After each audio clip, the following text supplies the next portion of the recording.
right, welcome back, everyone, for another CBSI Hot 10 show. Make sure you go over to comicbookinvest.com and check out the list where I might put a few extra little tidbits and details I don't cover here on the show tonight. Also, make sure you check out all of the content we have here on the channel. Let me know what you think in the comments down below. Make sure that you like, you subscribe, you hit the alert button so you don't miss anything. Keep telling your friends so we can keep growing this channel. And for those of you out there who still haven't tried Whatnot, now's your chance to use my link below and get yourselves a free $15 to spend on whatever you want with whomever you want. No strings attached. You help out the channel, you get yourself something nice, or put 15 bucks towards something nice, and you really got nothing to lose to give it a try. So if you haven't tried it yet, now's your chance using that link down below.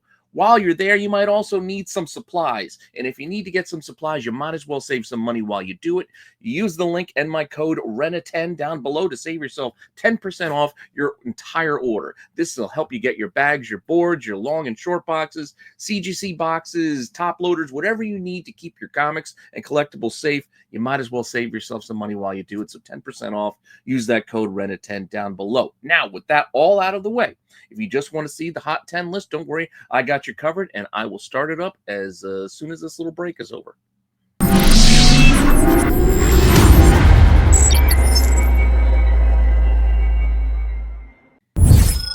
Notable sales.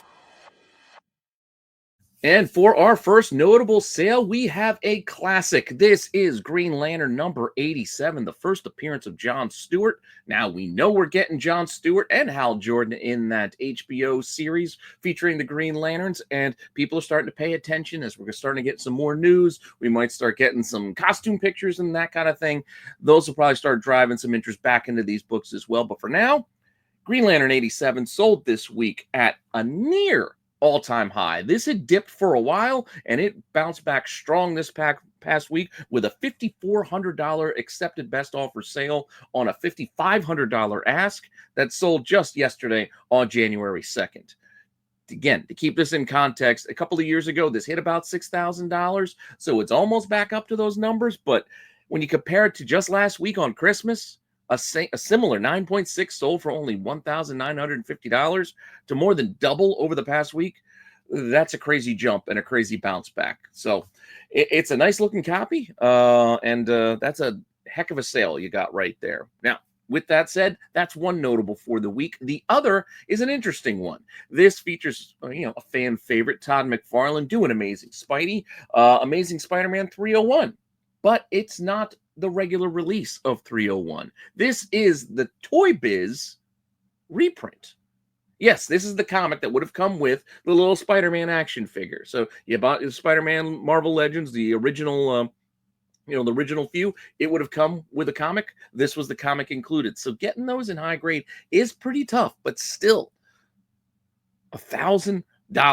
Over $1,000. I think it was $1,100, which actually matches an all-time high, which also happened not that long ago. So just this past week, $1,100 matched the $1,100 sale back in November.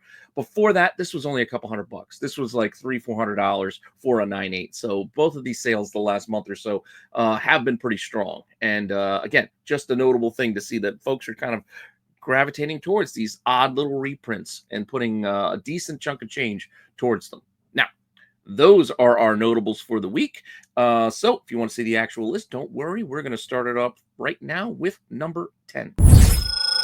Number 10. So some of the crypto books are kind of slowing down a little bit. The Alex Ross one that was hot, the last couple of weeks, it was number one last week. Prices are starting to come down a little bit. That one, volumes are also down a bit too.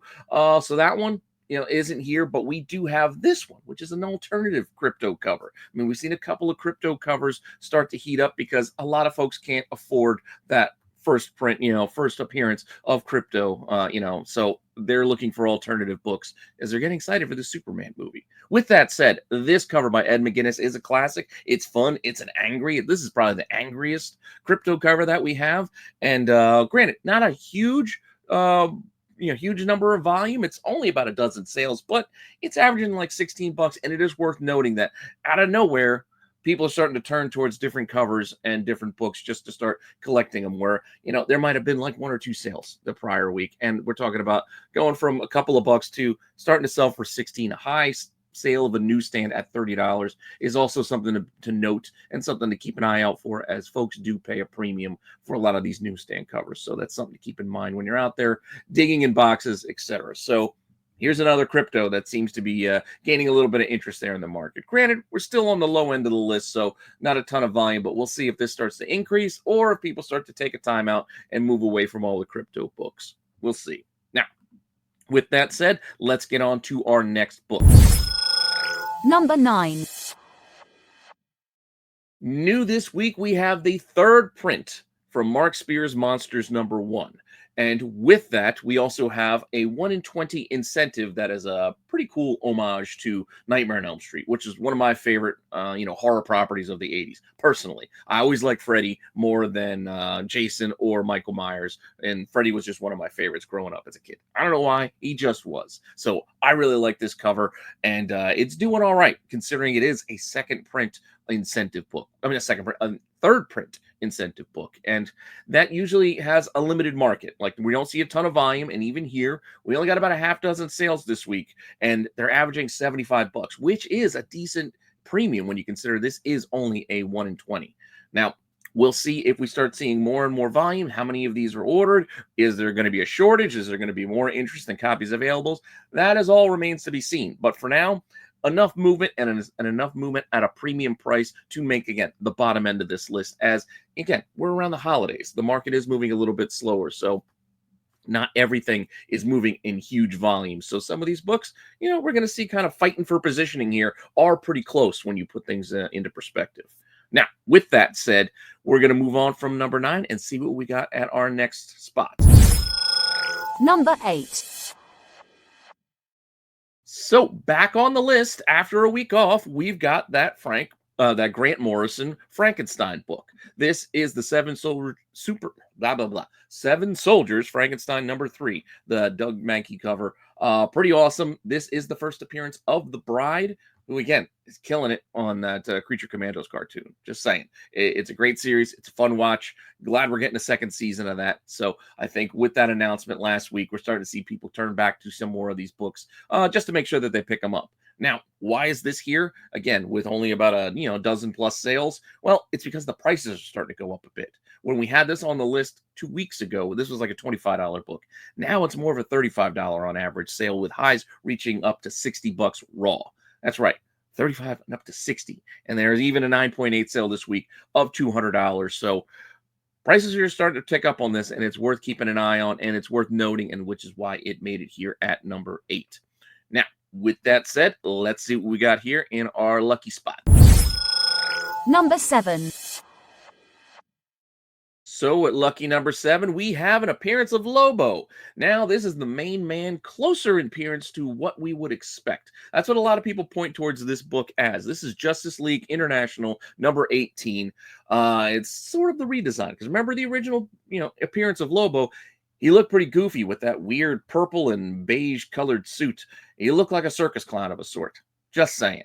But here, he has more of that main man persona and more of that tough guy attitude that we're going to expect to see with the announcement that Jason Momoa has, in fact, finally been cast, with the worst kept secret in all of Hollywood, that he is going to eventually play Lobo now in this Supergirl movie that we're going to be getting, I think, next year.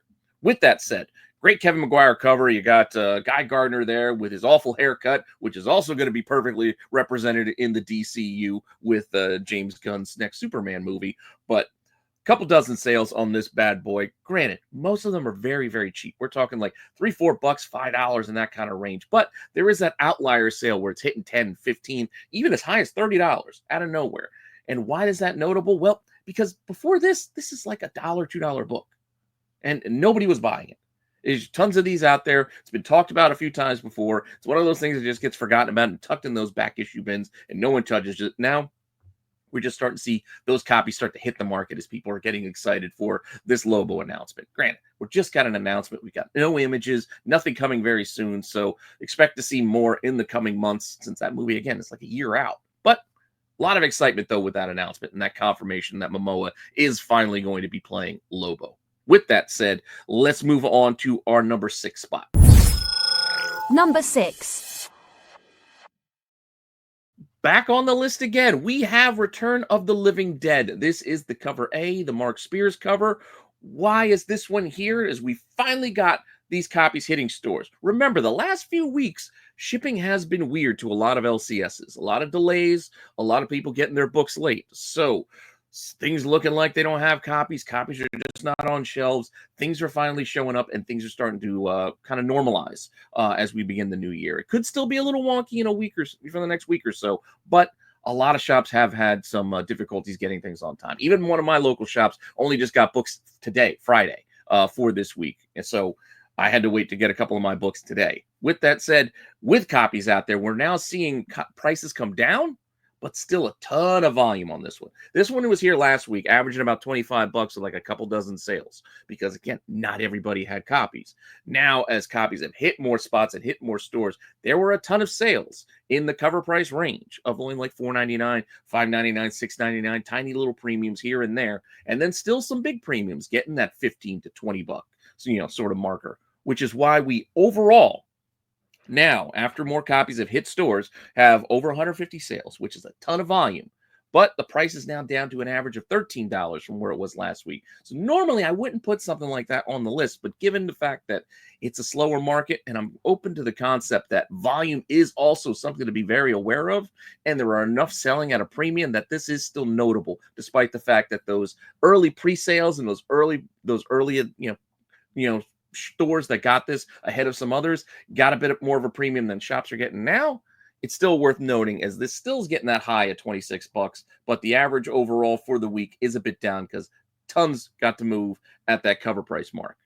With that said, that was the bottom half of the list. Now let's take a look at what we have on the top half. Number 5. It's been a while since we've seen a high ratio incentive kind of start hitting this high, and we actually might have a couple this week. But here we go. We have Spawn issue 360, the 1 in 50 Virgin incentive cover by Brett Booth. I had this on the Wednesday watch list, and I had no idea why they were doing a 1 in 50 incentive. And it turns out it's because Todd McFarlane is returning to write the series. So in the Spawn universe, that is a big deal. So Todd writing this again has created an incentive that people are now going to chase, and chase it they have. So with just about 10 sales on this week, again, it's a 1 in 50 incentive, so there aren't a ton of copies available either, but this is averaging $93 and hitting highs of over $120. And I say highs because there was like 2 sales at 120 and another sale at like 122.50. So there's 3 sales that were pretty high overall, pretty close to one another. So about $120 seems to be the upper echelon mark for this book, and it's only a 1 in 50. I'm only saying that because, again, it just came out this week, and it's already more than double its ratio price, which is pretty notable. And given that, it does have, about 10 or 12 sales or thereabouts out there. Just something to keep an eye on. And good on anybody who was able to get one at their LCS this past week. With that said, let's move it on to our next book. Number 4. Back on the list after some time off. Yeah, it's Monsters number 1, the cover A, or the looking down cover, as a lot of people are referring to it these days. It is not a boys homage. It is just the characters looking down at their victim, as explained by Mark Spears himself. With that said, why is this showing up here again? I'm assuming it's because third print is reminding people of that original, and while The Bride is still selling very well, this cover A has secretly kind of crept up into her levels of price, as yes, some of the other covers are still $50, $80 here or there, the Dracula, the Hulk homages, etc. But this cover A, this past week, with about over a dozen sold, we've seen an average of $150 now. $150. Last week, I think the high was like 130 something on this one. So now the average is 150 for this week's sales, because this thing started hitting highs of 180 and 190 with the last pair of sales. So, and these are at auction, mind you. These are not just buy price. These are auction prices where the price just seems to be ticking up and up to a point where I don't know where the ceiling is at this point. But CGC 9.8 at $300, I guess we're getting some sense of where it might be. But I couldn't ignore these sales. Prices way up from where they've been throughout the month of December. Because like I said, yes, throughout December, this was like $100 for this book, hitting highs of like 130. But this week, a huge surge in the price goes. So that's why it's coming in here at number 4. And don't worry, we still got 3 left. So let's see what's in store for our top 3. Number 3.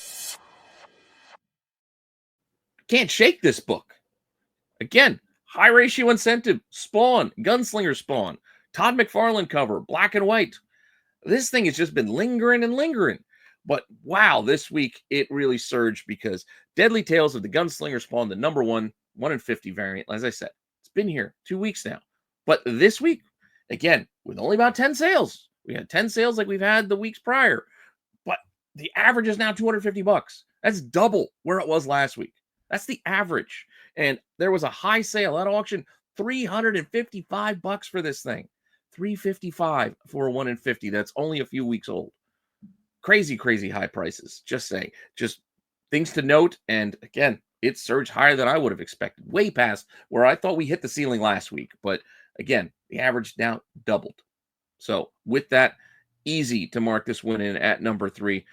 Even with, again, it's at the lower end of volume. I can appreciate the fact that that's not a ton of volume, but we're also talking about a book that doesn't have a ton of copies available. And you just got to really pay attention to those prices that people are willing to throw out their bucks towards. So with that said, we got 2 left. Let's see what they are. Number 2. Jason Momoa strikes again. Lobo number 1. Yes. Dollar bin fodder for decades. I know you've seen, come across, passed over this book plenty of times before. Simon Bisley, I don't know if I'm saying his name right.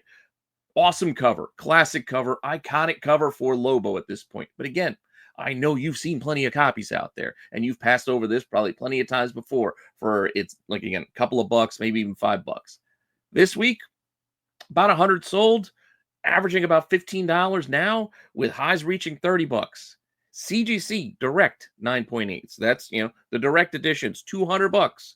Mind you, the newsstand edition fetched $350. It's a heck of a premium for the newsstand edition. So keep an eye out for the newsstands on those raws as well. But again, it's just one of those things. It surged back up out of nowhere. We've seen it before when we had Lobo rumors. But now that we finally got a confirmation of who's going to play him, and it is who we all expected, this book started to move. So Lobo number 1 coming in with a good chunk of volume. And I don't know if this is going to be the ceiling for this book, but we'll see how this plays out over the next week as the news, it's kind of maybe wearing off. I mean, it's only been a couple of days, but who knows how strong this story is going to keep things up in this slow market. Now, with that said, we've got 1 book left, so let's see what it is. And our number 1. As you probably guessed, given the news and the list all, so far, yes, Omega Men number 3 is number 1 as the first appearance of Lobo, even in his awful peach and purple, lavender, lilac, whatever you want to call it. Awful character design. It just really was. But this is a book that's now, pretty iconic for this character. So Omega Men number 3, the Mike DiCarlo cover. This is not a great read either. We covered this week, but it is Lobo. It kind of has a sense of Lobo, but not really the same main man you might expect. But there are hints of him in there, even in his early days. But this book this week, over 200 sales, and that's negating a lot of the facsimiles and the facsimile reprints and store exclusive facsimiles that are mixed in there as well. There was still over 200 sales of the OG original edition, graded and otherwise, averaging over $80 raw. Kind of hard to do the math on all of them. There were so many copies selling. I was just kind of ballparking it. Yes, highs of $150 raw, and then there were some $100 here, $100 there. You're not getting it for much cheaper than, $60 unless it's like really beat up or a lower grade, but that's where averages are for the raw. Meanwhile, CGC 9.8s, while there were plenty of $300, $350 sales mixed in there, towards the end of the week, hitting $450 consistently. So $450 seems to be the current mark for a 9.8 for this book. I had one at one time, but it is long gone, as I thought we were done with Lobo. I wasn't waiting for this Jason Momoa news, and oh well, it happens. I still got a raw around here somewhere for my own personal copy because I still do like the character, and I am still a collector at heart. But impressive stuff this week out of Omega Men number 3, which made it an easy number 1 book for the week. Now, with that said, hopefully you enjoyed this list, and hopefully you guys stick around for the boys on the qualified coming up next, where they're going to talk about the things they are going to be hunting for the year of 2025. So their want lists, their hunt lists, books they're keeping an eye out for, among all the other fun stuff that they like to cover each and every week. They got a lot of fun segments. So join the boys, stick around, and they'll also give you a couple of the outside looking in books that I came up with for this week that didn't quite make the list that you should probably be keeping your eye on. So with that all said, I'll see you all later with some more content. All right, bye.